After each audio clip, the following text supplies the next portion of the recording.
After 4 months of superb basketball, it all comes down to this: a logjam for playoff spots in a dramatic final round. Hello and welcome to the NBL1 Show. I'm Megan Hustwaite, and joining me today for an all-female panel from the Geelong Supercats, Sara Blicavs. Welcome, Blicky. Thanks, Megan, for having me. It's great that you are joining us, and also joining us from the Bendigo Braves is Tessa Lavey. Hello everybody, lovely to be here. Great to have you girls here. It's taken until the final round of the season, but we finally have an all-female panel. We've got plenty to discuss today, and we're going to start with your two teams because they are at the top of the ladder and in incredible form, and would you believe it, they are playing each other in the final round this weekend. But girls, you won't be there. What's going on? Well, we have important duties with the Australian side, which, look, NBL1 definitely does come first, but we thought we'd sacrifice it this weekend and go to Phoenix and get some sun instead. So Opal's camp this weekend, obviously a big year coming up next year with the Olympics. Tessa, but you leave your side in pretty good hands. Yes, I do. Myself and Tess Madgen are on the plane out of here, but yeah, we've got Kelly, Gabe, Becca, all those ladies will hopefully get the job done for us against Geelong. Incredible regular season to date for Bendigo, 18-1. What's been the catalyst for the regular season success? Oh, interesting. I think we just have a quality group, good coaching staff, and to be honest, we're focusing on having a lot of fun out in the court, which is key. Sara, great to see you back in action for the Supercats, 17-2, so you're not far behind.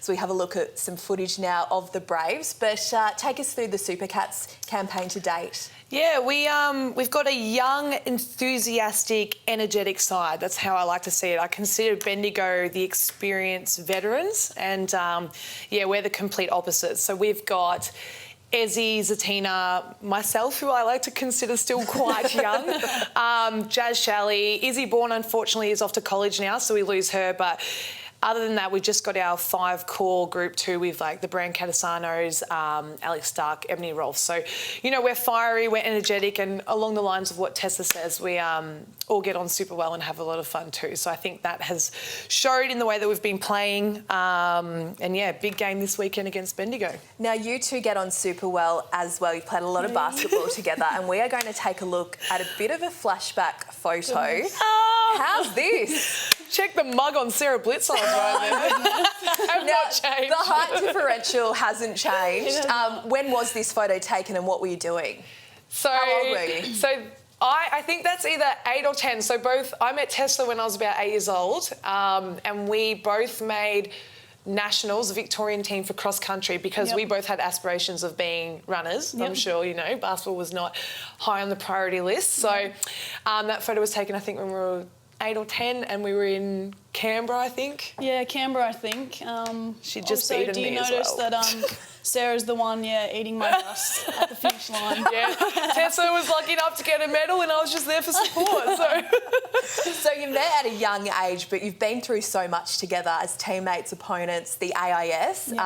Tessa, how's it been to enjoy that ride together? I think it's been pretty special, you know. You don't find many people like Sara Blicavs, and I was lucky enough to stumble across her at some stage in my life, and we haven't looked back since. We have so much fun, but we can also had our moments as well. But yeah, we're pretty happy to be good friends. Let's hope there's none of those moments today on the NBL1 Show. Save that for the court, eh?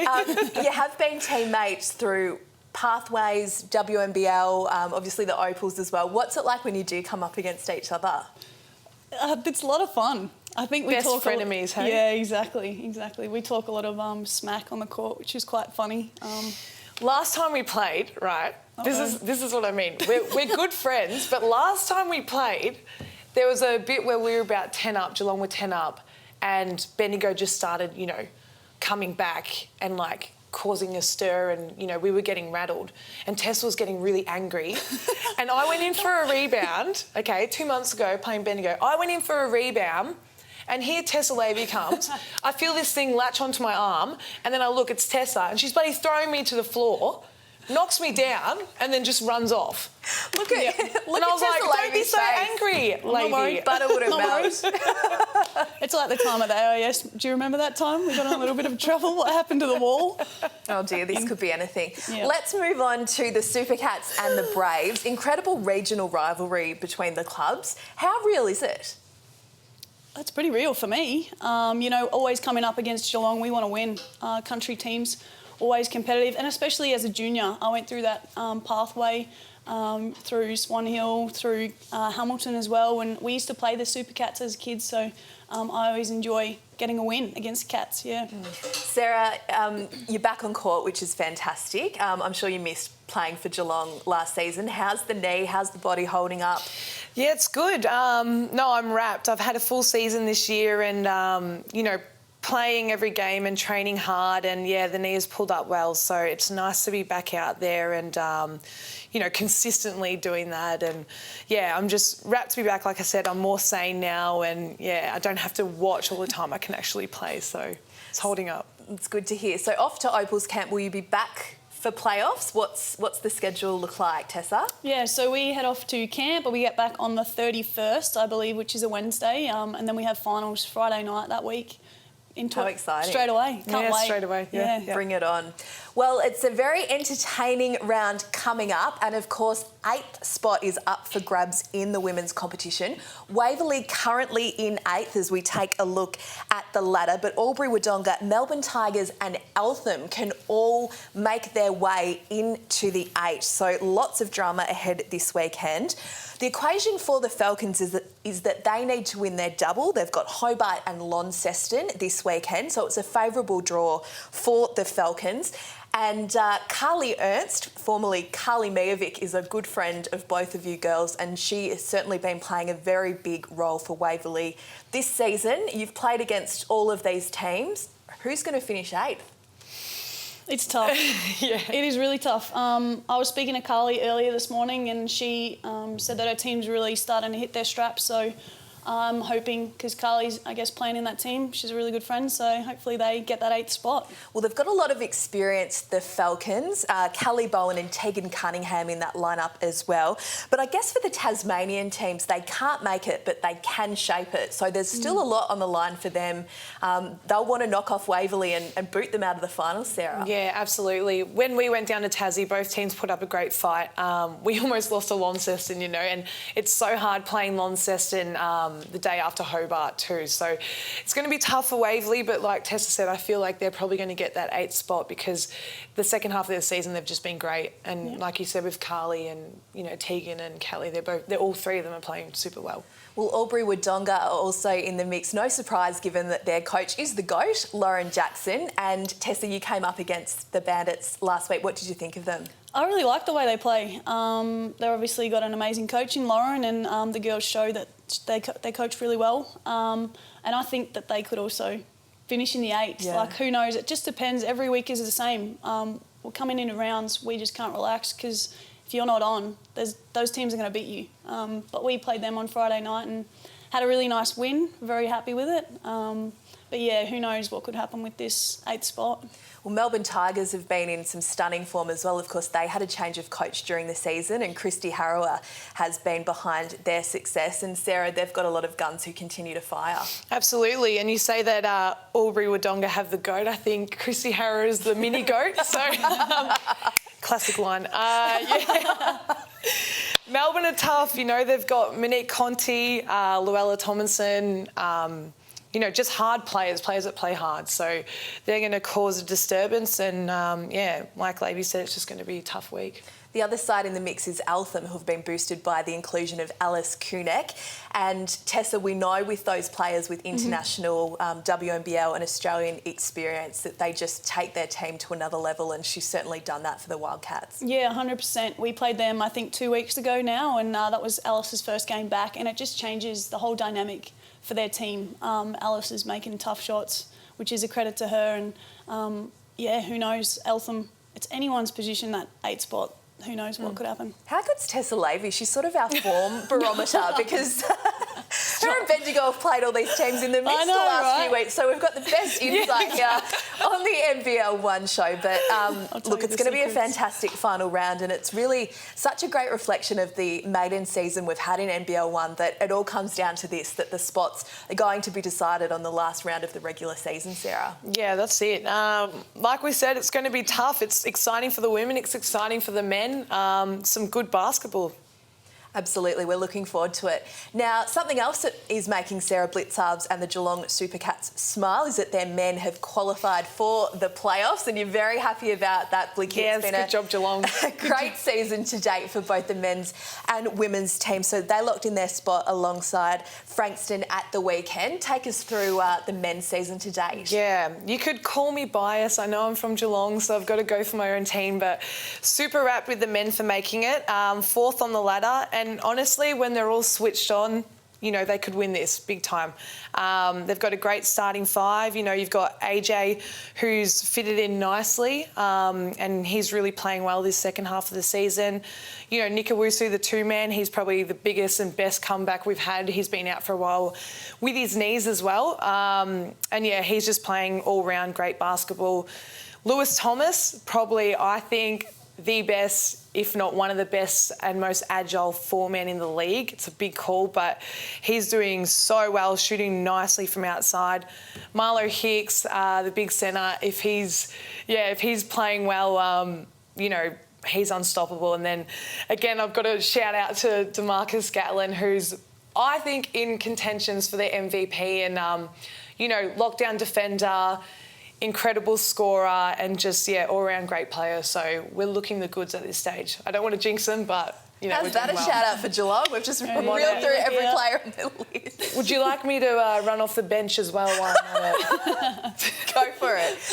But what's it like, the chemistry between the men's and the women's programs? Because both your clubs have been so successful, but there's such a great support, you know, of each team, and we see that you get along so well.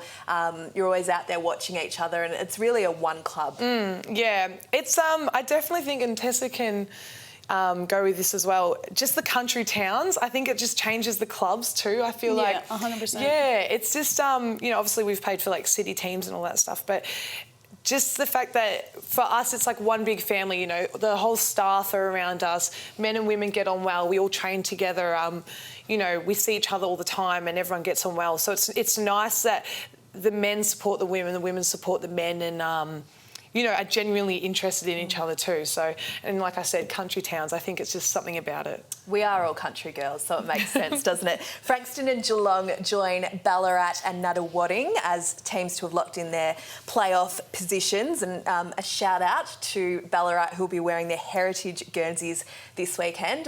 As a proud former Ballarat girl, I'm very excited to see those old school Guernseys out on the court. There's just something about them. And speaking of kits, have a look as we get a bit of a wide shot here of the incredible Indigenous jumpers which Bendigo and Geelong will be wearing this weekend in their big clash. They look sensational. Tessa, tell us a bit about the wonderful artist who designed the Bendigo kit. Yeah, so our artist actually does multiple teams within the Bendigo region, and she has designed this one. It's got the feathers on it, 5 feathers for the 5 different tribes around Bendigo, which is really exciting, and we're lucky enough that we were able to sort of wear ours last weekend, and we're going to be wearing them again against Geelong. So a big shout out to Raquel, I believe, for designing these beautiful kits. And it's great to see our clubs getting behind the Indigenous round, and also as a league getting behind some great concepts throughout the season. So it's something we're very pleased to support here in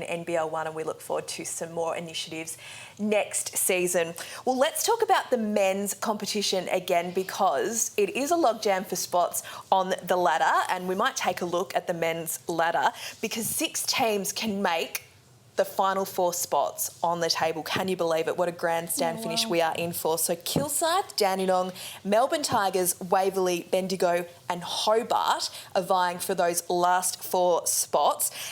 Hobart play Waverley, Kilsyth take on Dandenong. There is going to be drama at every corner, Tessa. Who knows what's going to happen, but Bendigo are in the mix, which is very exciting. Yes, Bendigo, the boys, they're in the mix. I'm really excited. They've actually been playing really, really well. These last few games, they've come out. We've been away too, and they've got 2 massive wins against Eltham, and we played Knox on the weekend where they won, I think, by 2 points. So I'm really excited for the boys, and if they make it, that is great. I also want to shout out to Hobart. They found, I think, a sneaky guard in Tad Doofenmeyer. I don't know if you've seen him, he's seen his stats, but the way he plays is incredible. When he's on the floor, Hobart are a different team.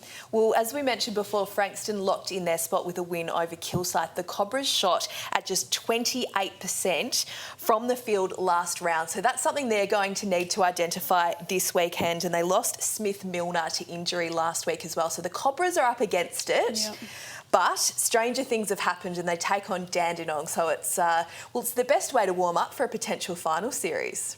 100% for sure. It's going to be interesting going into the finals where the men's ladder ends up and who plays who. I think anyone's, to be honest, in any of the leagues, the women's and the men's, it could be anyone's game. Sarah, with the new league this season, and obviously you played a lot of Siebel beforehand, what has impressed you most about the standard? Because we've seen an amazing array of WNBL and NBL players compete in the competition, but the imports have been first class as well. What do you think's been the key to the success of the league? Yeah, absolutely. I think just the calibre of players, like you said, having maybe the NBL title behind it, it's the second best league in Australia and it just shows. And, I think the biggest thing that you can see is that the fact that they had to push the women's finals back a week because we've got that many Opals players playing NBL1 that they had to do that. So, that's exciting for the women's league. And same with the men. Like, a lot of NBL players are coming back and they're just playing NBL1 in their off-season and, it boosts their teams up. And, it's a good league. If I was in the men, I would be wrapped if I'm in the top 4 because it's going to be very close to make the finals after this. Yeah, it's game on, that's for sure. Tessa, we talked to a lot of players about what the season can provide for them going into a WNBL season, and for you being a point guard, you're probably treated to the absolute best competition when we look at the point guards throughout the competition. How's it been for you to prepare for your upcoming season? You're heading back to Bendigo to play for them, which is fantastic, but how important has it been for you as a platform? This league's been huge for me, to be honest, and I'm actually playing a different role with Bendigo. I'm in the 2 spot. Kelly's sort of telling me what to do, which is awesome. I had to work on my scoring, my consistency within my game. So I think for me, it's been able to give me that opportunity, not to have that WNBL pressure. I can come in, I can be relaxed, I can have a lot of fun with it, and I think I've really grown as a player over the last 6 months. A lot of confidence has come from this season, and that's credit to Bendigo. And I'm also stoked to be back at Bendigo, my hometown, back close to family, which will be lovely with the Bendigo spirit this season. How important is it to almost regain that confidence? Because as we know, you're an Olympian, you've played a lot of basketball with the Opals now. You got the late call-up for Opals at the end of last year and took that opportunity. But as you said, you've been working on areas of your game. How important is it to have this confidence going into a massive 12 months? It's huge. You need to have these games to be able to develop and know that you can play at a certain level. And especially being able to play against the guards in this league. The point guards are just incredible, and the 2-player, like I have to guard Sara at some stage, like a bigger body. That's good luck with that. Exactly, and that's why you pull it at the ground, like when it's on a rebound. But it is a credit to the league, and really going forward towards finals, you want to be on your best game because any game is losable. Well, Sara, it's pretty remarkable that you're back in the Opals program. Of course, we know that you ruptured your ACL nearly 2 seasons ago in the WNBL. You came back just before Christmas for the Rangers and have a full NBL1 season under your belt now. How exciting is it to be back in the national program? Yeah, I'm wrapped. Honestly, I'm so excited for this weekend to take off to Phoenix. And, I guess without sounding arrogant, I guess it's like a reward for all my hard work that I've put in. And I'm just super excited to get back into it and just see how I go up against the best, you know what I mean? Like, I've been out for, I think, 20 months now. Sorry, it's been 20 months. I've been out for that long. I've played this season. But, just seeing how I go in that atmosphere again, and it's such a great atmosphere too. You know, we have a lot of fun over there. And You've got a nice room here as well. yeah, I got a nice roommate. Don't jinx us there. Unfortunately, I'm roomed with Tessa Lavey, but We're going to have that many snacks. It's not going to be all funny. the Skittles. What is the snack of choice? Because we do love to talk food. Well, this panel does. Maybe not the usual panel on the NBL1 Show. What is the snack of choice that you pack, Tessa Lavey? Because you are a very efficient packer. I know. I have a lot of snack accidents where I just have I eat one Skittle and then all of a sudden the bag's gone. You know, it's snack accidents all around. That's why we're bringing multiple bags of Skittles. That's right. That's very important. I'm all about chips. Going to America though, I love enjoying their food as well. So we know where, because we went to Phoenix 2 years ago, we know where the Chipotle is. we do. And we there's know where little that shop Japanese right down on the base. I'm so excited for that. Good Japanese. Sorry, guys, we're getting carried away here. Of course, you can Phoenix food, so yum.